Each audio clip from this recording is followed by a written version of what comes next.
Welcome students. Welcome to GATE classes, an initiative by TechU faculties. My name is Mohit Kumar and I have done my Masters of Technology from IIT Bhubaneswar.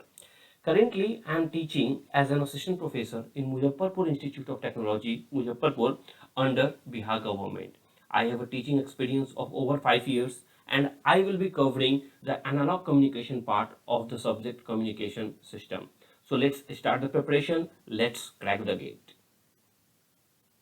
तो आज के इस video में frequency modulation के कुछ और properties जो हमने लास्ट लेक्चर में उसका इक्वेशन तक डिराइव किया था उसके आगे के एनालिसिस यानी पावर कैलकुलेशन और बैंडविड्थ कैलकुलेशन की बात करते हैं। तो लास्ट लेक्चर में हमने यह देखा था कि अगर मैं एक single tone frequency modulated wave की बात करूं तो उसका जो फाइनल इक्वेशन आएगा जब हम उसके इक्वेशन में दैट इज यहाँ जो एम होता है आपका single tone am cos 2 pi fmt put करके इंटीग्रेट करेंगे तो हमारा इक्वेशन कुछ इस तरीके का आता है ac cos 2 pi fct plus beta sine 2 pi fm of t। अब यहां से जो फ्रीक्वेंसी मॉड्यूलेशन होता है fm ये आपका दो कैटेगरी में कैटेगराइज होता है, डिवाइड होता है। तो depending upon the value of beta, जैसा कि हमने आपका वहां पर किया था एम के केस में म्यू के बेसिस पे यानी मॉड्यूलेशन इंडेक्स के बेसिस पे हमने एम्पलीट्यूड मॉड्यूलेशन को 3 पार्ट में बांटा था, under, critical and over. Similarly यहाँ पे ये जो आपका इसका मॉड्यूलेशन इंडेक्स है बीटा, इसके बेसिस पे हम फ्रीक्वेंसी मॉड्यूलेशन को 2 पार्ट में बांटते हैं। एक होता है नैरो बैंड फ्रीक्वेंसी मॉड्यूलेशन और दूसरा होता है wide band frequency modulation. NB का मतलब हो गया narrow band FM stands for frequency modulation and WB का हो गया वाइड बैंड फ्रीक्वेंसी मॉड्यूलेशन। अब इनका नाम नैरो बैंड और वाइड बैंड क्यों पढ़ा, यह जब हम इसकी एनालिसिस करेंगे तो हमें क्लियर हो जाएगा, बट नाम से ही आपको क्लियर हो रहा होगा। अगर हम नैरो बैंड की बात कर रहे हैं तो जो बैंडविड्थ होगी वो आपकी छोटी होगी, और अगर हम वाइड बैंड की बात कर रहे हैं तो जो बैंडविड्थ हमारा आने वाला है वो हमारा बड़ा आने वाला है। तो बेसिकली एफएम के बैंडविड्थ के बेसिस पे उनका क्लासिफिकेशन करते हैं कि वह आपका एक नैरो बैंड है या वाइड बैंड है। और किस तरीके से हम डिफाइन करते हैं कि वो नैरो बैंड होगा या वाइड बैंड होगा, तो अगर आपका बीटा यानी मॉड्यूलेशन इंडेक्स की वैल्यू 1 से छोटी या बराबर हो तो वह एनबीएफएम होगा, और अगर बीटा की वैल्यू डब्ल्यूबीएफएम बीटा की वैल्यू 1 से बड़ी हो तो उसे हम डब्ल्यूबीएफएम कहेंगे। अब बात करते हैं सबसे पहले एनबीएफएम की, उसके बाद डब्ल्यूबीएफएम में चलेंगे। तो हमने यह तो देख लिया था कि जो एफएम है, एफएम का equation in case of single tone modulation AC cos 2 pi fct plus beta sine 2 pi fmt होता है। अब यहां से हम एनालिसिस करने जा रहे हैं आपका नैरो बैंड एफएम का, बाद में हम WBFM का करेंगे। यानी for all the analysis which we are going now onwards, अभी जो हम भी एनालिसिस करने वाले हैं उस सारे केस में हम एक असम्पशन मान के चल रहे हैं कि बीटा की वैल्यू आपकी 1 से छोटी या मैक्सिमम बराबर हो सकती है। तो चलो सबसे पहले यहां मुझे क्या दिख रहा है, अगर मैं देखूं तो यहां मुझे कुछ cos a प्लस b का फॉर्म दिख रहा है, जहां a is 2 pi fct and b is beta sine 2 pi fmt। तो यहां से मैं cos a प्लस b का फॉर्मूला यानी cos a cos b minus sine a sine b लगा सकता हूं। cos a cos b minus sine a sine b, क्योंकि मेरे को साफ साफ cos a प्लस b दिख रहा है तो cos a cos b minus sine a sine b लगा लेते हैं। तो हमारा fm का इक्वेशन क्या आ जाएगा, हमारा fm का इक्वेशन आ जाएगा, ac तो बाहर था, cos 2 pi fct into cos beta sine 2 pi fmt minus cos a cos b minus sine a sine b ना, that's why minus ac sine 2 pi fct into sine beta sine 2 pi fmt। तो यह हमारा modified equation बन गया। अब right now क्योंकि हम बात कर रहे हैं आपका नैरो बैंड फ्रीक्वेंसी मॉड्यूलेशन एनबीएफएम की, तो इस केस में हम यह अज्यूम करके चल रहे हैं कि हमारे बीटा की वैल्यू 1 से छोटी है। अब अगर बीटा की वैल्यू 1 से छोटी है तो थोड़ा सा अजम्पशन हमें पता करना चाहिए क्या होता है।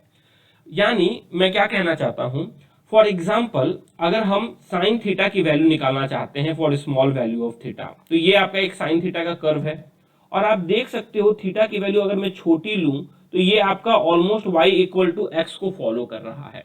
y इक्वल टू एक्स का लाइन भी हमारा इसी तरीके से जाएगा। तो हम क्या कह सकते हैं, for small value of theta, और यहाँ पे हमने थीटा की वैल्यू 1 से भी छोटी ले ली है मान लो, तो for small value of theta we can assume that sine theta is equal to theta, y equal to X का आपका लाइन फॉलो कर रहा है तो y इक्वल टू थीटा मान सकते हैं। अगर वही बात मैं कॉस थीटा के लिए कहूं तो थीटा की स्मॉल वैल्यू के लिए आपकी कॉस थीटा की वैल्यू क्या है, लगभग में 1 है, 1 से थोड़ी सी छोटी है but approximately equal to 1 assume कर सकते हैं। यानी मैं यहाँ क्या कहना चाहता हूँ, मैं यहाँ यह कहना चाहता हूँ कि अगर हमारा कोई साइन थीटा है और थीटा की वैल्यू 1 से बहुत छोटी है या 1 के बराबर भी है तो हम उसको अप्रोक्सीमेट थीटा के बराबर कर सकते हैं, और अगर हमें कॉस थीटा दिया है तो उसको हम अप्रोक्सीमेट 1 के बराबर कर सकते हैं। अब इसका मैं यूज करना चाहता हूं इस इक्वेशन में, तो कैसे यूज कर सकता हूं जरा देखो। AC cos 2 pi FCT, 2 pi FCT की वैल्यू तो बहुत बड़ी होगी क्योंकि FC आपका मेगाहर्ट्ज में आता है। इसके बाद cos beta sine 2 pi FMT। अब जरा इस टर्म की बात करते हैं, बीटा साइन 2 पाई FM, इसकी आपकी वैल्यू क्या हो सकती है, मैक्सिमम वैल्यू। क्योंकि हम NBFM की बात कर रहे हैं तो बीटा की मैक्सिमम वैल्यू 1 हो सकती है, और हम जानते हैं साइन थीटा की मैक्सिमम वैल्यू 1 ही होगी। यानी मैक्सिमम वैल्यू जो हो सकता है बीटा साइन 2 पाई FMT का वो 1 के बराबर हो सकता है, अदरवाइज वैल्यू 1 से छोटा ही होना है। तो क्या हम कह सकते हैं ये जो आपका बीटा साइन 2 पाई FMT का टर्म यहाँ पे है, यह एक काफी छोटा टर्म है और इसको हम थीटा मान रहे हैं, तो यहाँ पे आपका कुछ कॉस थीटा लिखा हुआ है। सिमिलरली सेकेंड पार्ट में भी minus AC sine 2 pi FCT sign beta sine 2 pi FMT, ये फिर से बीटा साइन 2 पाई FMT आपका काफी छोटा पार्ट है जिसे हम थीटा मान सकते हैं। तो अगर यह अप्रोक्सीमेशन में यूज करता हूं तो मेरा FM का इक्वेशन क्या बन जाएगा, जरा चेक करो। AC cos 2 पाई FCT, अब देखो यहां पे क्या है, cos theta, for small theta cos theta equal to 1। तो इस पूरे इक्वेशन की वैल्यू जो है, ये पूरा जिसे मैं आपका ब्लैक से कर रहा हूं, ये पूरा जो वैल्यू है इसे मैं रिप्लेस कर दूंगा आपका 1 के बराबर, यानी इंटू 1 माइनस, अब सेकंड पार्ट की बात करते हैं। सेकंड पार्ट होगा AC sine 2 pi FCT sine of theta, और हम जानते हैं अगर मैं साइन थीटा की वैल्यू लूं स्मॉल वैल्यू ऑफ थीटा के लिए तो वो थीटा के बराबर होगा। यानी इस पूरे को मैं किससे अप्रोक्सीमेट कर दूंगा, थीटा से, तो ये आपका क्या हो जाएगा, multiplied by beta sine 2 pi FMT, beta sine 2 pi FMT। यानी जो नैरो बैंड FM है उसका अप्रोक्सीमेट इक्वेशन मैं आपका कुछ इस तरीके से लिख सकता हूं। नैरो बैंड FM का equation AC cos 2 pi FCT, ये वाला पार्ट 1 के बराबर हो गया, minus AC sine 2 pi FCT beta sine 2 pi FMT, क्योंकि sine theta is approximately equal to theta. तो कुछ मैं इस तरीके से आपका नैरो बैंड का इक्वेशन लिख सकता हूं। अब जरा इस इक्वेशन की भी एनालिसिस कर सकते हैं। यहां भी अगर मैं देखूं तो sine C into sine D है, इस पार्ट को जो सेकंड पार्ट है इसमें मैं माइनस AC बीटा जो कि कांस्टेंट है उसको बाहर ले लेता हूं, तो ये कुछ sine C into sine D के फॉर्म में है ना, जहां C की वैल्यू अगर आप देखो तो 2 पाई FCT है और D की वैल्यू अगर आप देखो तो 2 पाई FM ऑफ T है, और साइन C साइन D का फॉर्मूला हम जानते हैं, sine C sine D equal to cos C minus D minus cos C plus D whole divided by 2। तो जरा ये इक्वेशन इसमें पुट कर लेते हैं, तो हमारा NBFM का इक्वेशन क्या आ जाएगा, फर्स्ट पार्ट तो एज इट इज रह जाएगा, AC cos 2 pi FCT minus AC beta whole divided by 2। अब इसको मल्टीप्लाई करेंगे हम cos C माइनस D के साथ, यानी पहला होगा cos 2 pi FC minus 2 pi FM, that is cos 2 pi FC minus FM of T minus cos C plus D, that is cos 2 pi FC plus FM of T। तो ये चीज मैं लिख सकता हूं। अब ब्रैकेट ओपन करेंगे तो हमारा इक्वेशन कुछ इस तरीके का बनेगा। तो जरा इस इक्वेशन की बात करते हैं, यह हमारा NBFM narrow band frequency modulation का इक्वेशन बना। तो इस इक्वेशन को लाने में मैंने क्या किया, एक बार जल्दी से रिकैप कर लेते हैं। हमने कुछ खास नहीं किया। सबसे पहले हमने आपका सिंगल टोन FM का इक्वेशन लिखा। सिंगल टोन FM का इक्वेशन आया AC cos 2 pi FCT plus beta sine 2 pi FMT। यहां हमने cos A प्लस B का फॉर्मूला लगाया, cos A plus cos A cos B minus sine A sine B, और उसके बाद हमने अप्रोक्सीमेशन लगाया कि for small value of theta sine theta equal to theta and cos theta equal to 1। यह approximation लगाने के बाद हमने देखा कि हमारा जो मॉडिफाइड इक्वेशन है वो कुछ इस तरीके का आ गया, और यहाँ पे आपका साइन सी इंटू साइन डी का फॉर्मूला हम आसानी से लगा सकते हैं। तो साइन सी इंटू साइन डी का फॉर्मूला लगाया तो हमारा जो फाइनल रिजल्ट बना एनबीएफएम का इक्वेशन बना वो बना A C cos 2 pi F C T plus A C beta by 2 cos 2 pi F C plus F M of T minus A C beta by 2 cos 2 pi F C minus F M of T. अब जरा इस equation को analyse करते हैं। क्या यह equation आपने पहले कभी देखा है? अगर ध्यान दीजिए तो यह आपका एक एम्पलीट्यूड मॉड्यूलेशन के ही इक्वेशन की तरफ है। कैसे? ये पार्ट हो गया हमारा कैरियर, ये पार्ट हमारा हो जाएगा अपर साइड बैंड और ये पार्ट हमारा दिख रहा है आपका लोअर साइड बैंड के बराबर। सेम इसी टाइप का तो होता था double side band full carrier में, एक कैरियर एक upper side band F C plus F M पे और एक lower side band F C minus F M पे। तो जरा इसका स्पेक्ट्रम प्लॉट करके देखते हैं इसका स्पेक्ट्रम किस तरीके का दिखेगा हमें। ठीक है, तो अगर मैं इसका स्पेक्ट्रम प्लॉट करना चाहूं, सबसे पहले AC cos 2 pi F C T के करस्पॉन्डिंग प्लॉट करेंगे। तो AC cos 2 pi F C T के करस्पॉन्डिंग आपका प्लस एफ सी पे आएगा और माइनस एफ सी पे आएगा।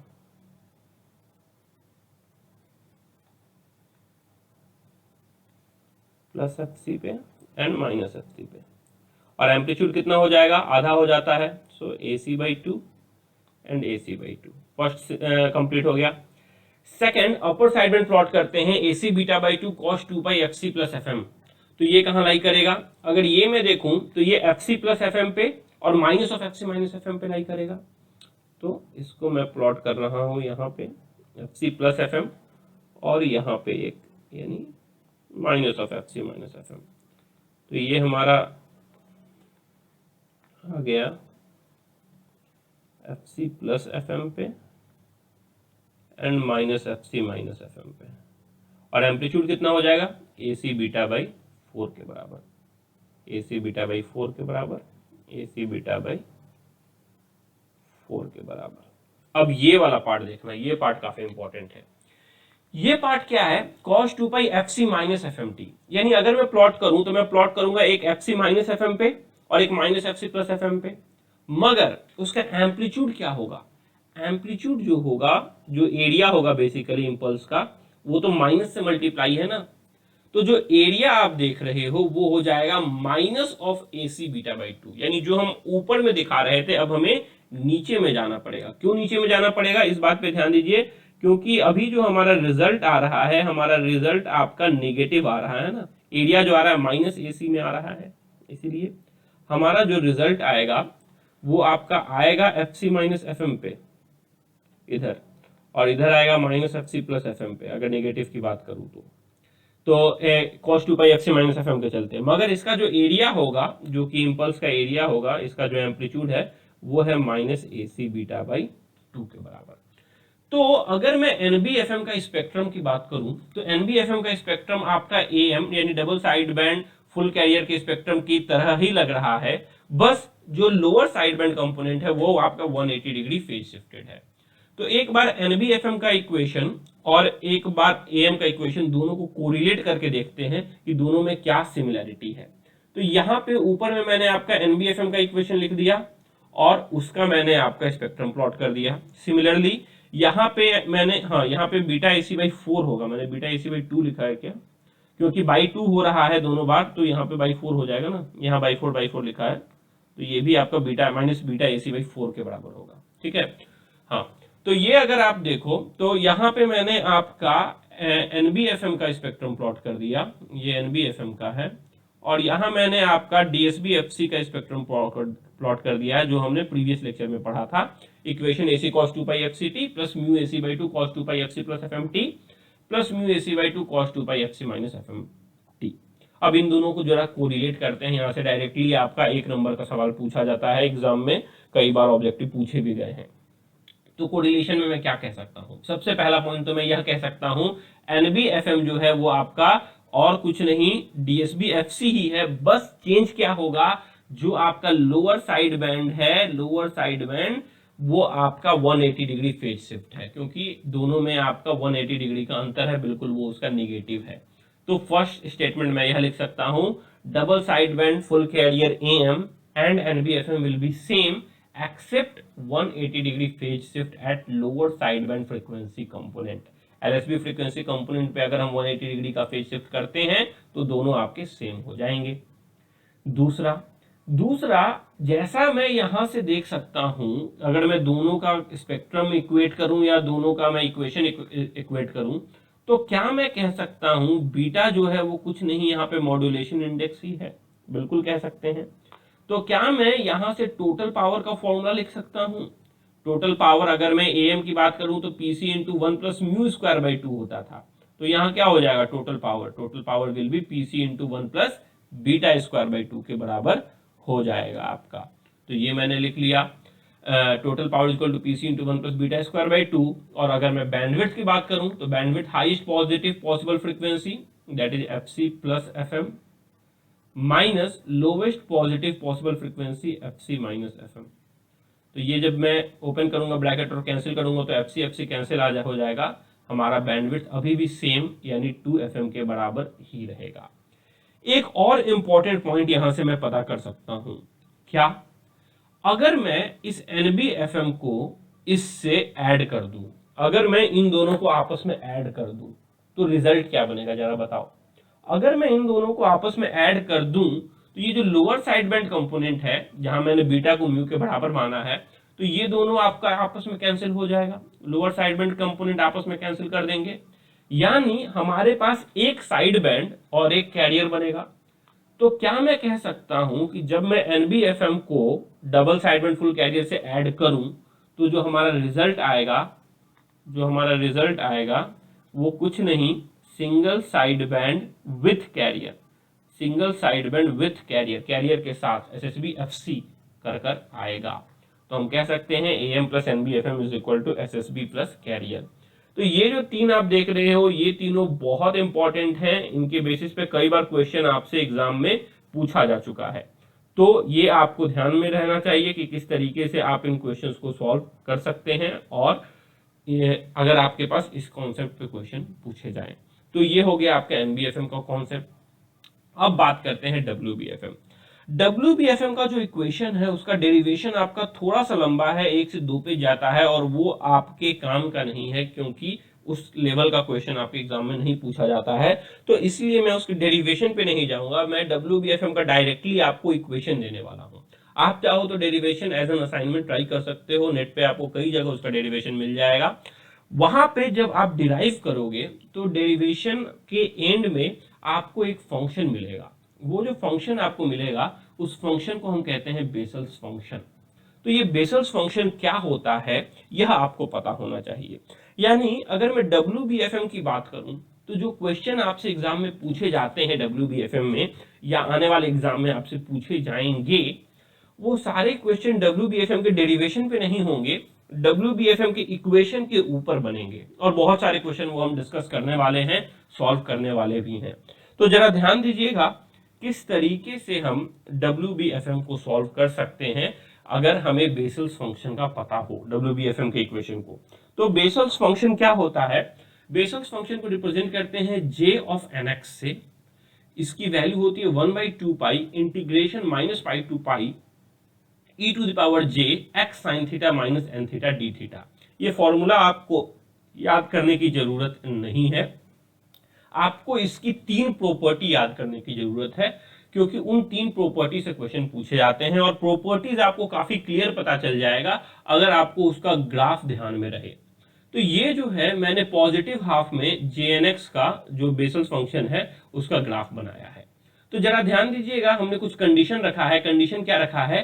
n belongs to integer. जो भी आपका ये n है, इस फॉर्मूले में जो JNX में n हमने लिया है, यह आपका एक इंटीग्रल वैल्यू होना चाहिए और x आपका एक रियल वैल्यू होना चाहिए। तो उस केस में हमने ये सारे प्लॉट्स किए हैं, और सिर्फ उसी केस के लिए मैं आपको यह प्रॉपर्टीज बताने जा रहा हूं। तो प्लॉट्स पे जरा ध्यान देते हैं। सबसे पहला प्लॉट, जब मैंने n की वैल्यू 0 रखी, यहाँ x आपका इंक्रीज हो रहा है, तो n की वैल्यू 0 रखा तो कुछ इस तरीके का आएगा J01, ये ब्लैक वाला लाइन, देन J1 आपका रेड हो गया, J2 येलो हो गया, J3 ग्रीन हो गया, और वो आगे बढ़ते जाएगा। तो क्या इस ग्राफ से मैं एक चीज कंक्लूड कर सकता हूं कि अगर मैं JNX के मैक्सिमम वैल्यू की बात करूं, अगर मैं बेसल्स फंक्शन के मैक्सिमम वैल्यू की बात करूं, ठीक है, मैं सारी वैल्यू की बात नहीं कर रहा, मैं मैक्सिमम वैल्यू की बात कर रहा हूं। तो J0x की मैक्सिमम वैल्यू यहां पे है, J1x की मैक्सिमम वैल्यू ये है, J2x की मैक्सिमम वैल्यू ये है, J3x की मैक्सिमम वैल्यू ये है। यानी जैसे जैसे जैसे जैसे n इंक्रीज हो रहा है, आपकी JNX की जो वैल्यू है मैक्सिमम वैल्यू, JNX की जो मैक्सिमम वैल्यू है वो आपकी डिक्रीज हो जाएगी, यह तो हम कह सकते हैं। तो पहली प्रॉपर्टी बस वही है, JNX maximum value decreases as n increases. जैसे जैसे n की वैल्यू हम इंक्रीज करेंगे वैसे वैसे उसकी मैक्सिमम वैल्यू डिक्रीज होगी। अब ये इसी कर्व को अगर मैं दोनों साइड बना दूं, यानी यह तो मैंने सिर्फ पॉजिटिव एक्स एक्सिस के लिए बनाया है, अगर नेगेटिव एक्स एक्सिस के लिए भी बना दूं तो हमारा कुछ इस तरीके का बन जाएगा कर्व। ठीक है, तो ये मैंने साफ क्लियर दिखे इसीलिए आपको सिर्फ पॉजिटिव के लिए बनाया। ये आपका दोनों माइनस इन्फिनिटी से प्लस इन्फिनिटी तक का प्लॉट है। तो अगर मैं इसकी बात करूं तो जो ये जो सेंटर पे है जो हमारा J0x को सिग्निफाई कर रहा है, क्या मैं कह सकता हूं यह आपका एक इवन फंक्शन है? इवन फंक्शन दिख रहा है ना आपको, क्यों? क्योंकि वो आपका y एक्सिस के अबाउट सिमेट्रिक है। वहीं पे अगर आप ध्यान दीजिएगा इस रेड वाले के पास, तो यह आपका मिरर इमेज अपोजिट क्वाड्रेंट में है। यानी मैं यह कह सकता हूं देखकर कि जो J1x है यह आपका एक ऑड फंक्शन है। सिमिलरली अगर आप ध्यान से देखोगे तो ये जो J2x है यह आपका इवन फंक्शन हो जाएगा और J3x जो है वो आपका ऑड फंक्शन हो जाएगा। यानी यहां से मैं क्या कह सकता हूं, यहां से मैं यह कह सकता हूं कि अगर हमारी n की वैल्यू इवन आ रही है, 0 1 2 3 n पे ही तो चेंज कर रहे हैं, यानी अगर हमारी n की वैल्यू इवन आ रही है तो हमारा Jn भी इवन है। और अगर इवन है इसका मतलब क्या है, Jnx is equal to J of minus nx। और अगर n की वैल्यू ऑड आ रही है तो आपका Jn भी ऑड होगा, that is J minus n of x is equal to minus times Jn of x के बराबर होगा। ये होगी दूसरी प्रॉपर्टी। तीसरी प्रॉपर्टी भी आप चाहिए तो इस कर्व से ध्यान ले सकते हो। तीसरी प्रॉपर्टी क्या बोलती है?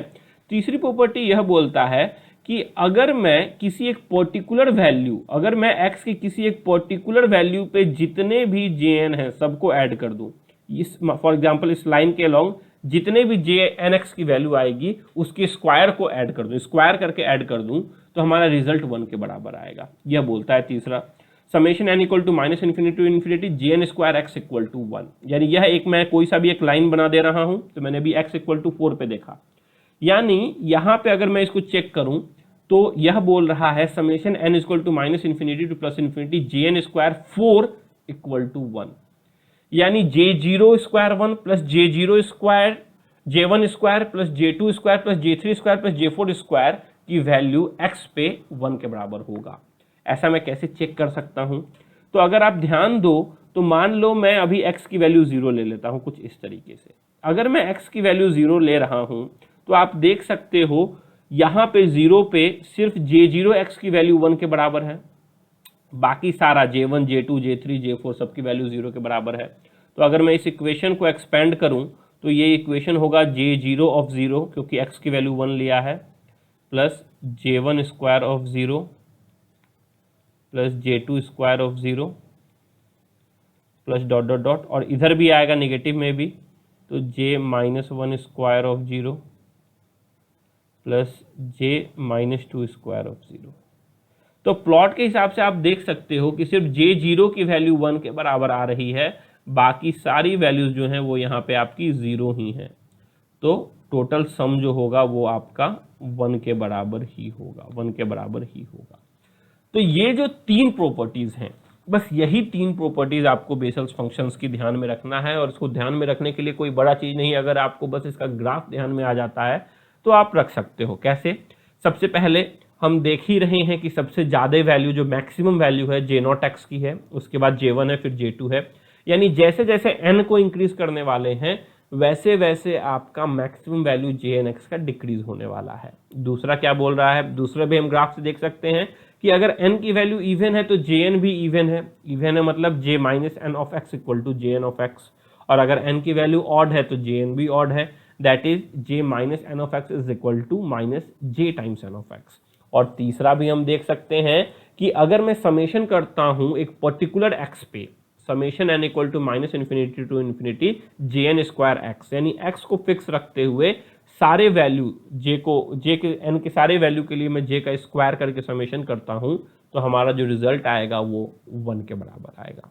तो यह 3 इंपॉर्टेंट प्रॉपर्टीज हैं जिसको हम आज भी यूज करने वाले हैं डेरिवेशन में, और यूज करने वाले हैं इसके कुछ न्यूमेरिकल सॉल्व करने वक्त भी इन प्रॉपर्टीज को यूज करने वाले हैं, तो ये आपको मालूम होना चाहिए। चलिए, तो जैसा कि मैंने आपको बताया, मैं आपका WBFM का इक्वेशन डिराइव नहीं करने वाला हूं, मैं डायरेक्टली आपको इक्वेशन देने वाला हूं और उसके बाद उस इक्वेशन पे एनालिसिस करने वाला हूं, क्योंकि उस एनालिसिस से आपसे कई बार सवाल पूछे जाते हैं। तो इक्वेशन क्या होता है WBFM का? तो अगर हम देखें तो यहां मैंने WBFM का इक्वेशन लिख दिया है। WBFM का इक्वेशन होगा AC summation n equal to minus infinity to plus infinity JN beta cos 2 pi FC plus n times FM of t। किस केस के लिए? WBFM, इसीलिए यहां लिखा हुआ है बीटा इज ग्रेटर देन 1। अब यह इक्वेशन जो है यह बहुत इंपॉर्टेंट है और यह इक्वेशन आपको याद होना चाहिए। तो याद कैसा होगा? याद करना कोई बड़ी बात नहीं है, अगर आप इसकी प्रॉपर एनालिसिस कर लो तो बहुत सिंपल इक्वेशन है। कैसे? एक काम करते हैं, सबसे पहले ये जो समेशन है इसको ओपन करने की कोशिश करते हैं। तो n की वैल्यू माइनस इन्फिनिटी से प्लस इन्फिनिटी जा रही है, तो पहले मैं n की वैल्यू 0 रखूंगा, फिर 1 रखूंगा, फिर -1 रखूंगा, फिर 2 रखूंगा, फिर -2 रखूंगा, फिर 3 रखूंगा, फिर -3 रखूंगा एंड सो ऑन। तो ये समेशन वाला साइन ओपन करके देखते हैं रिजल्ट कैसा आ रहा है। तो n की वैल्यू अगर मैं 0 रखूं तो मैं लिख सकता हूं AC J0 beta cos 2 pi FC plus 0 into FM, यानी FCT लिख सकते हैं सिर्फ, cos 2 पाई FCT। ये हो गया 0 के लिए। अब जरा 1 लिखते हैं। 1 के लिए क्या हो जाएगा?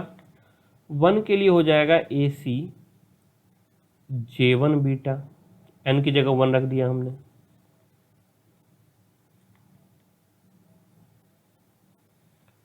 cos 2 पाई FC प्लस 1 रखा है तो FC plus FM of t। ये मैंने 1 रखा, -1 भी तो रखना था, माइनस इन्फिनिटी से प्लस इन्फिनिटी गया है। तो अगर -1 रखेंगे तो क्या हो जाएगा? AC J -1 of beta cos 2 pi FC minus FM of t, ये लिख सकते हैं हम। अब जरा 2 रखते हैं तो क्या होगा? AC J2 of beta, n की जगह 2 रखा है हमने, cos 2 pi FC plus 2FM of t। और अगर -2 रखें तो क्या हो जाएगा? AC J -2 ऑफ बीटा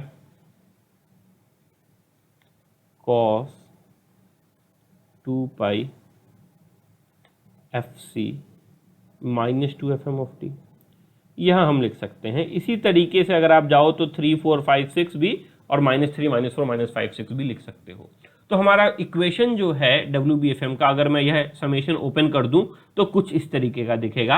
अब जरा इस इक्वेशन को प्लॉट कर लेते हैं, जरा इस इक्वेशन का स्पेक्ट्रम प्लॉट करके देखते हैं किस तरीके का हमारा स्पेक्ट्रम आ रहा है, क्योंकि स्पेक्ट्रम से बहुत कुछ क्लियर हो जाता है। तो अभी जो है मैं आपका जो स्पेक्ट्रम है सिर्फ पॉजिटिव हाफ के लिए प्लॉट करने वाला हूं, क्योंकि निगेटिव हाफ में प्लॉट करना तो आपको आता है, जो चीज़ पॉजिटिव में है सेम चीज़ अपने को निगेटिव में भी लेकर जाना है। तो मैं सिर्फ वैल्यू ग्रेटर देन 0 के लिए प्लॉट करने वाला हूं। चलिए, पहला टर्म है AC J0 beta cos 2 pi FCT। ये कहाँ लाई करेगा? ये n इक्वल टू 0 के करस्पॉन्डिंग था, तो cos 2 पाई FCT है, यानी FC पे लाई करेगा, और FC पे एम्पलीट्यूड कितना हो जाएगा? AC J0 बीटा बाई 2 के बराबर हो जाएगा। तो चलिए प्लॉट कर लेते हैं। तो जो हमारा पहला टर्म है वो आपका कुछ इस तरीके का आएगा, जो कि FC पे लाई करेगा, और इसका एम्पलीट्यूड होगा आपका AC J0 beta whole divided by 2 के बराबर। सिमिलरली एक पार्ट माइनस FC पे भी लाई करेगा, उसे मैं प्लॉट नहीं कर रहा। दूसरा टर्म, दूसरा है AC J1 beta cos 2 pi FC plus FMT। ये कहाँ लाई करेगा? ये आपका FC प्लस FM पे लाई करेगा। FC प्लस FM पे लाई करेगा और इसका एम्पलीट्यूड क्या होगा, इसका जो एम्पलीट्यूड होगा वो हो जाएगा AC J1 बीटा बाई 2 के बराबर में।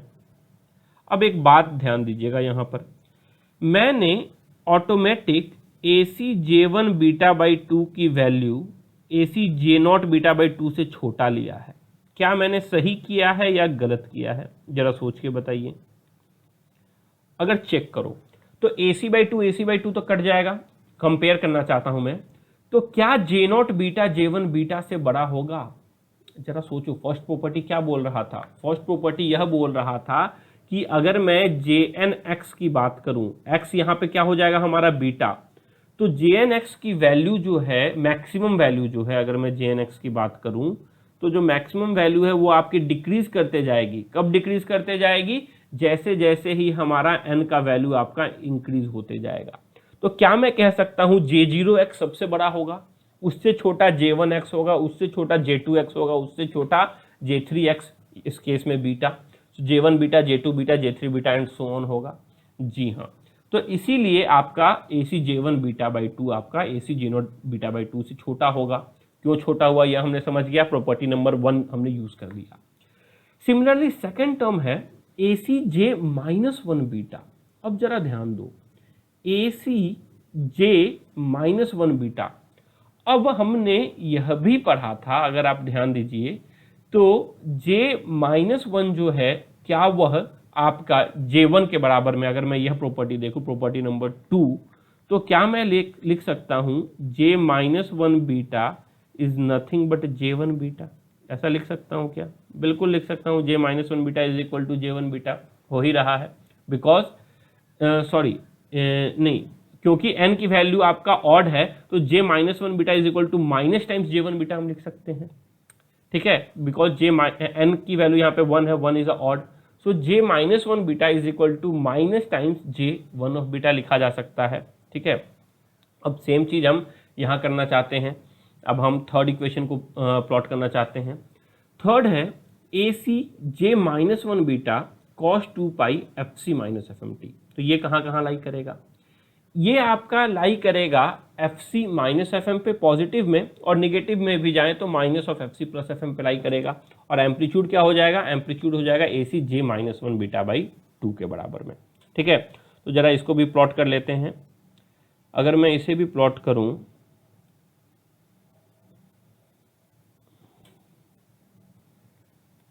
तो यह लाई करेगा आपका FC माइनस FM पे, और इसका एम्पलीट्यूड अभी मैं लिख रहा हूं AC J minus 1 beta by 2। अगर मैं इसे चाहूं तो इसे मैं नीचे की तरफ भी प्लॉट कर सकता था, और मैं लिख सकता था कि इसका amplitude AC J1 beta by 2 है, minus times AC J1 beta by 2 है, because J1 equal to J minus 1। तो उस तरीके से भी इसको हम रिप्रेजेंट कर सकते हैं, वो जब हम NBFM और WBFM को कोरिलेट करेंगे तब समझाऊंगा। ठीक है, तो ये हो गया हमारा सेकेंड टर्म। हमने अभी तक यह टर्म और यह टर्म यूज कर लिया। अब बात करते हैं FC प्लस 2FM पे। अगर मैं FC प्लस 2FM पे आऊं तो पहला टर्म जो है वो है AC J2 beta cos 2 pi FC plus 2FM of T। तो ये कहाँ लाई करेगा? ये लाई करेगा आपका FC प्लस 2FM पे। सिमिलरली यह टर्म लाई करेगा FC माइनस 2FM पे। तो अगर मैं इसे प्लॉट करूं तो यह लाई कर रहा है FC प्लस 2FM पे, और यह लाई कर रहा है FC माइनस 2FM पे। और बात करते हैं इसके एम्पलीट्यूड की, तो इसका एम्पलीट्यूड हो रहा है AC J2 beta whole divided by 2 के बराबर, और इसका हो जाएगा AC J minus 2 beta whole divided by 2 के बराबर। क्या यह 2 ही तक था? जी नहीं, n की वैल्यू 3, 4, 5, 6 सब कुछ भी हम रख सकते थे, यानी ये ऐसे ही चला जाता। तो अगर मैं स्पेक्ट्रम की बात करूं, तो जो स्पेक्ट्रम होगा आपका कुछ इस तरीके का आएगा, WBFM का स्पेक्ट्रम। तो यहाँ पे मैंने स्पेक्ट्रम को एक कॉन्साइज फॉर्मेट में लिख दिया है। AC J0 बीटा बाई 2 की वैल्यू सबसे बड़ी, उसके बाद AC J1 beta by 2, AC J minus 1 beta by 2, AC J2 beta by 2, AC J minus 2 beta by 2। तो यहां से मैं क्या कंक्लूड कर सकता हूं? क्या मैं यहां से यह कंक्लूड कर सकता हूं कि WBFM आपका एक कैरियर कंपोनेंट कंसिस्ट कर रहा है FC, and upper side band, एक अपर साइड बैंड, दो अपर साइड बैंड, तीन अपर side band, infinite upper side band and infinite lower side band consist करता है। तो हम यहां से यह कह सकते हैं WBFM consist of a carrier signal, ये कैरियर का इक्वेशन है, and infinite number of upper side bands and lower side band. तो ये जो पार्ट है हमारा प्लस वाला ये अपर साइड बैंड का पार्ट है, और ये जो पार्ट है हमारा माइनस वाला ये हमारा लोअर साइड बैंड का पार्ट है। एक चीज तो हम कंक्लूड कर सकते हैं। और अगर बैंडविड्थ की बात किया जाए तो बैंडविड्थ क्या होगा, हाईएस्ट पॉसिबल पॉजिटिव फ्रीक्वेंसी, क्योंकि n की वैल्यू हम इन्फिनिटी तक लेके जा सकते हैं, तो हमारी हाईएस्ट पॉसिबल फ्रीक्वेंसी क्या हो जाएगा, fc plus n times fm, infinity times fm, और लोवेस्ट पॉसिबल जीरो हो सकता है, -0, यानी हमारी आइडियल बैंडविड्थ जो होगी वो इन्फिनिटी समथिंग इंटू इन्फिनिटी किया तो रिजल्ट तो इन्फिनिटी होगा ना, इन्फिनिटी प्लस समथिंग -0 इन्फिनिटी। यानी एक्चुअल अगर हम आइडियल बैंडविड्थ की बात करें WBFM की, तो आइडियली जो बैंडविड्थ होता है WBFM का वो इनफाइनाइट होता है।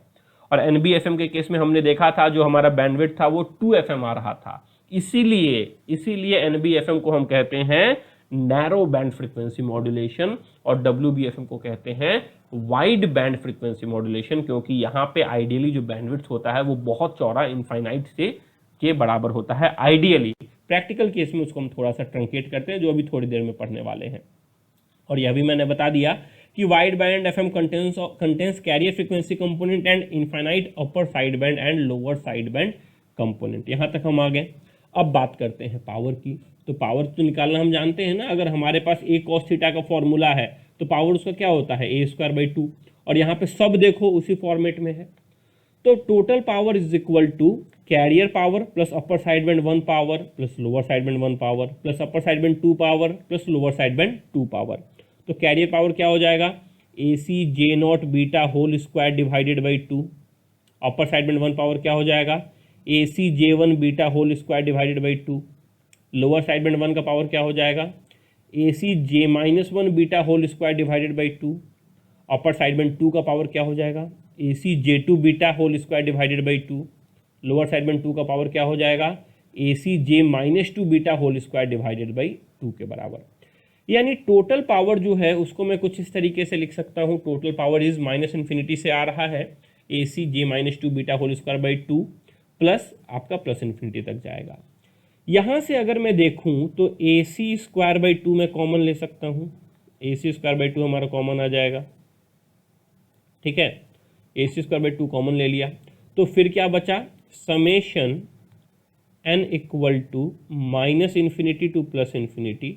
वैरी क्या कर रहा है, वैरी तो यही j का जो सब्सक्रिप्ट है वही वैरी कर रहा है ना, तो JN² बीटा ऐसा लिख सकते हैं क्या, जरा चेक करो, इसको ओपन करो, एक बार n की वैल्यू 0 रखो तो क्या आ जाएगा, AC²/2 J0² बीटा, ये टर्म। n की वैल्यू 1 रखो, AC²/2 J1² बीटा, n की वैल्यू -1 रखो, AC²/2 J-1² बीटा, n की वैल्यू +2 रखो, AC²/2 J2² बीटा, n की वैल्यू -2 रखो, AC²/2 J-2² बीटा। यानी इसको हम कुछ इस तरीके से लिख सकते हैं। और हम जानते हैं प्रॉपर्टी नंबर 3 के हिसाब से that summation n equal to -infinity to plus infinity JN² x, यहाँ x की जगह बीटा है तो उसकी वैल्यू 1 के बराबर होगा। यानी यह जो हमारा कंपोनेंट आया दूसरा वाला, इस कंपोनेंट को हम लिख सकते हैं 1। तो जो हमारा टोटल पावर आया वो आया AC²/2 के बराबर। अब यहाँ बच्चों को बहुत कन्फ्यूज़न होता है। कन्फ्यूज़न क्या होता है, कन्फ्यूज़न ये होता है कि सर अगर मैं सिर्फ कोसाइन सिग्नल लूँ, जो हमारा सिर्फ कैरियर सिग्नल होता AC cos 2π fct, तो इसका भी तो पावर हम AC²/2 ही लिखते थे ना। और आप बता रहे हो ये जो इक्वेशन था इतना बड़ा सा WBFM का, उसका भी पावर AC²/2, दोनों का पावर में कोई चेंज हुआ ही नहीं, ऐसा कैसे। तो जरा ध्यान दीजिए, जरा इस स्पेक्ट्रम पे ध्यान दीजिए। यह आपका कैरियर का इक्वेशन था, कैरियर का कर्व है जो कि AC cos 2π fct आप लिखते थे, AC cos 2π fct लिखते थे। यह आपका मैसेज सिग्नल है, मॉड्यूलेटिंग सिग्नल, और यह आपका FM सिग्नल है, जो इक्वेशन अभी हमने लिखा आपका AC summation n equal to -infinity to plus infinity JN beta cos 2π fc plus NFM of t के बराबर। तो अगर आप देखो तो एम्पलीट्यूड में चेंज हो रहा है क्या? जी नहीं, जो कैरियर का एम्पलीट्यूड पहले था वही बाद में भी है। एम्पलीट्यूड में तो चेंज होता ही नहीं है, वही तो एफएम है। एफएम में हम एम्पलीट्यूड में चेंज नहीं करते हैं, हम उसके फ्रीक्वेंसी में चेंज करते हैं, यहाँ लो फ्रीक्वेंसी, यहाँ हाई फ्रीक्वेंसी।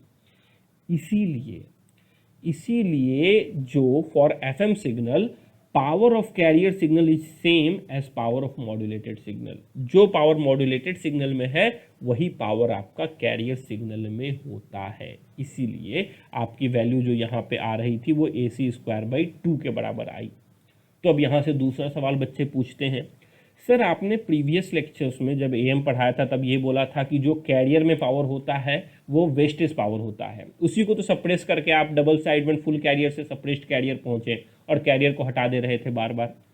तो क्या मैं यहाँ पे यह कह सकता हूँ कि WBFM का टोटल पावर वेस्टेज पावर है? जी नहीं, मैंने आपको यह कहा था कि वो पावर जो कैरियर फ्रीक्वेंसी पे होता है, FC पे होता है, वो वेस्टेज पावर होता है। और अगर मैं इस केस में बात करूं तो कैरियर फ्रीक्वेंसी पे जो पावर है वो ये सेंटर वाला टर्म है। जरा स्पेक्ट्रम चेक कर लीजिए, क्लियर हो जाएगा। स्पेक्ट्रम में FC जो है कैरियर फ्रीक्वेंसी, उस पे जो टर्म है वो आपका AC J0β/2 यानी इस टर्म के चलते आ रहा है। तो जो वेस्टेज पावर होता है वो यहाँ पे कौन सा होगा? ये वाला पावर जो होगा इस कंपोनेंट के चलते, ये आपका वेस्टेज पावर होगा जो कैरियर फ्रीक्वेंसी कंपोनेंट पे प्रेजेंट होता है। यानी the wastage power will B AC² J0² β/2 के बराबर। ठीक है, तो कैरियर कंपोनेंट का पावर क्या होता है वो हमने यहाँ लिख दिया। Power of carrier frequency component is the carrier power PC which will be given as AC J0β² इसके बारे में भी थोड़ी सी एनालिसिस करेंगे हम अगले लेक्चर में, जहाँ पे हम देखेंगे WBFM का एफिशिएंसी किस तरीके से हम मैक्सिमाइज कर सकते हैं। तो ये हो गया पावर का कैलकुलेशन। अभी तक हमने बैंडविड्थ का कैलकुलेशन नहीं किया है, तो जल्दी से देख लेते हैं इसकी बैंडविड्थ क्या होगी। तो प्रीवियस केस में ही हमने देखा कि आइडियली जो बैंडविड्थ है वो तो इनफाइनाइट है। अब इनफाइनाइट बैंडविड्थ तो हम यूज़ ही नहीं कर सकते ना, क्योंकि अब इनफाइनाइट बैंडविड्थ में अगर हमने एक ही सिग्नल भेज दिया तो बाकी सिग्नल को कहाँ भेजेंगे? तो वहाँ पे कार्सन नाम के एक साइंटिस्ट आए और उनका रूल आपका काम में आया। कार्सन ने यह कहा कि अगर हम बैंडविड्थ को ट्रंकेट करें तो क्या दिक्कत होगा। तो देखा गया कि जब हम बैंडविड्थ को ट्रंकेट कर रहे हैं तो हमारा इंफॉर्मेशन जो है वो लॉस हो रहा है। तो कार्सन ने कहा चलो थोड़ा सा इंफॉर्मेशन का लॉस झेल लेते हैं। तो वहाँ तक झेलते हैं इंफॉर्मेशन का लॉस जहाँ तक हम मैसेज सिग्नल को वापस रिकवर कर पाए। अगर ऐसा हो पाए तब वहाँ तक तो हम इंफॉर्मेशन का लॉस झेल सकते हैं, अगर उससे हमारा बैंडविड्थ बच सके। तो यही रूल हुआ कार्सन्स रूल। तो क्या है कार्सन्स रूल, जरा समझने की कोशिश करते हैं। तो जैसा कि यहाँ पे मैंने आपका एक टोटल WBFM का स्पेक्ट्रम प्लॉट कर दिया है। अब कुछ कंडीशंस रखते हुए चलते हैं। मान लिया हमने कि जो WBFM है उसको सिर्फ कैरियर कंपोनेंट से तो नहीं हम मैसेज सिग्नल आ सकते हैं। हमने मान लिया कि हम सिर्फ फर्स्ट ऑर्डर कंसीडर कर रहे हैं, यानी आपका J1 beta, AC J1 beta और AC J-1 β/2 को कंसीडर कर रहे हैं। बाकी सबको हम कंसीडर नहीं कर रहे हैं, बाकी सारे कंपोनेंट्स, बाकी सारे साइड बैंड्स को हम हटा देंगे, क्योंकि इन्फॉर्मेशन तो साइड बैंड में लाई करता है। तो हम सिर्फ फर्स्ट साइड बैंड तक ही कंसीडर करना चाहते हैं। तो हमारा बैंडविड्थ कितना होगा? अगर देखो सिर्फ फर्स्ट साइड बैंड कंसीडर करोगे यानी हमारा स्पेक्ट्रम कुछ इस तरीके का हो जाएगा। Bandwidth FC + FM minus of FC minus FM that is 2FM के बराबर हो जाएगा। अब एक काम करते हैं, थोड़ा सा साइड बैंड बढ़ाते हैं। अगर मैंने 2 साइड बैंड कंसीडर कर लिया तो यानी FC + 2FM से लेके FC - 2FM, तो बैंडविड्थ क्या हो जाएगा? 4FM के बराबर, दैट इज 2 × 2FM के बराबर हो जाएगा बैंडविड्थ। अगर मैं थर्ड ऑर्डर तक चला गया तो हमारा बैंडविड्थ हो जाएगा 3 × 2FM यानी 6FM के बराबर। तो कार्सन ने एक्सपेरिमेंटली यह बताया कि अगर हम β+1 ऑर्डर तक चले जाएं, यानी β+1 साइड बैंड तक को स्टोर करके रख लें, तो हम आपका इंफॉर्मेशन लॉस मिनिमाइज कर सकते हैं, वापस आसानी से मैसेज सिग्नल को हम पा सकते हैं, यह कहा कार्सन ने। तो ये जो β+1 वाला रूल था यह हो गया आपका कार्सन रूल। तो अगर हम β+1 ऑर्डर तक जा रहे हैं तो हमारा बैंडविड्थ क्या हो जाएगा? जैसा कि हम देख रहे थे कि फॉर एग्जांपल यहाँ पे फर्स्ट ऑर्डर था तो 2FM गए थे, सेकंड ऑर्डर था तो 2 × 2FM गए थे, थर्ड ऑर्डर था तो 3 इंटू 2 FM गए थे। तो अगर हम बीटा प्लस 1 ऑर्डर तक जा रहे हैं तो हमारी बैंडविड्थ क्या हो जाएगी, बीटा प्लस 1 इंटू 2 FM। तो यह आपका एक one of the most important formula है कार्सन्स रूल, जिससे हम FM का प्रैक्टिकल बैंडविड्थ निकालते हैं। अगर आइडियल बैंडविड्थ की बात की जाए तो आइडियल बैंडविड्थ तो आपकी इन्फिनिटी हो जाती है, बट प्रैक्टिकल बैंडविड्थ कितना होता है, तो प्रैक्टिकल बैंडविड्थ होता है beta plus 1 multiplied by 2 FM। अब यहाँ से हम बीटा की वैल्यू भी जानते हैं, beta equal to delta F by FM। इसको रखा, ब्रैकेट ओपन करेंगे तो delta FM FM cancel, so 2 times delta F plus FM। तो दो फॉर्मूला यूज़ करते हैं हम बैंडविड्थ के लिए, एक होता है बीटा प्लस 1 इंटू 2 FM और दूसरा होता है 2 times delta F, way delta F is the maximum frequency deviation जो हमने लास्ट लेक्चर में पढ़ा था, प्लस FM। और यहाँ से बहुत सारे न्यूमेरिकल आपसे पूछे जाते हैं और बहुत सारे वेरिएशन भी हम लेक्चर में कवर करने वाले हैं। तो यह हुआ आपका कार्सन्स रूल, जहाँ से हम पता करते हैं कि प्रैक्टिकल बैंडविड्थ आपका FM के केस में क्या होता है। कुछ एग्जांपल्स देख लेते हैं कार्सन्स रूल का यूज़ करते हुए। मान लिया कि मैं सिर्फ फर्स्ट ऑर्डर कंसीडर कर रहा हूँ, तो FM और माइनस FM फर्स्ट ऑर्डर, तो हमारा कार्सन्स रूल के हिसाब से बैंडविड्थ कितना होगा, तो यहाँ से अगर हम देखें तो हमारा बैंडविड्थ हो जाएगा बीटा प्लस 1 इंटू 2 FM के बराबर। यानी यहाँ पे जो है ये हमारा एक मैसेज सिग्नल है, MT, सॉरी, अगर हमने ऐसे नहीं, ऐसे समझिए कि मान लिया कि हम जो मैसेज सिग्नल यूज़ कर रहे हैं उसकी मैक्सिमम फ्रीक्वेंसी FM के बराबर है, तो उस केस में हमारा प्रैक्टिकल बैंडविड्थ यानी कार्सन्स रूल के हिसाब से बैंडविड्थ FM का क्या आएगा, तो उस केस में हमारा बैंडविड्थ आ जाएगा बीटा प्लस 1 इंटू 2 FM। ये सिंगल टोन के लिए था। अब मान लो हम मल्टी टोन की बात कर रहे हैं, मल्टी टोन यानी एक से ज़्यादा है हमारे पास मैसेज सिग्नल में फ्रीक्वेंसी। तो हमारे मैसेज सिग्नल में 3 फ्रीक्वेंसी कंपोनेंट है, FM1, FM2, FM3। यानी मैसेज सिग्नल किस तरीके का होगा, यानी अगर मैं यहाँ पे मैसेज सिग्नल मेरे को कोई लिखने को बोले तो मैं लिखूंगा MT is equal two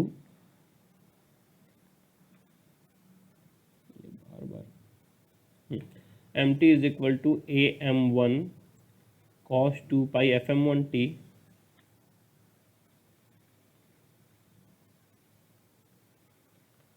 plus AM2 cos 2 pi FM2t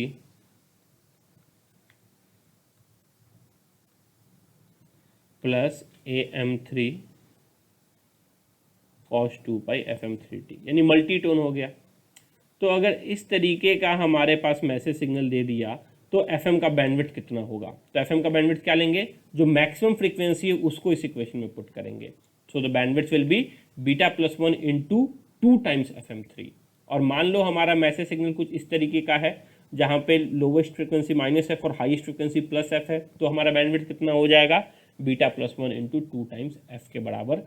तो आप डायरेक्टली सिर्फ स्पेक्ट्रम देख के यह बता सकते हो कि कार्सन्स रूल के हिसाब से बैंडविड्थ क्या होगा। इसके अलावा और बहुत सारे क्वेश्चन कार्सन्स रूल के बेसिस पे और एफिशिएंसी ऑफ FM और बहुत सारे न्यूमेरिकल्स जो हैं वो हम नेक्स्ट लेक्चर में सॉल्व करने वाले हैं, जो आपसे गेट के एग्जाम में भी पूछे गए हैं। उसके बाद हम आगे चलेंगे modulation and demodulation of FM में। तो आज का लेक्चर यहाँ पे एंड करते हैं, मिलते हैं आपसे अगले लेक्चर में, तब तक के लिए गुड डे।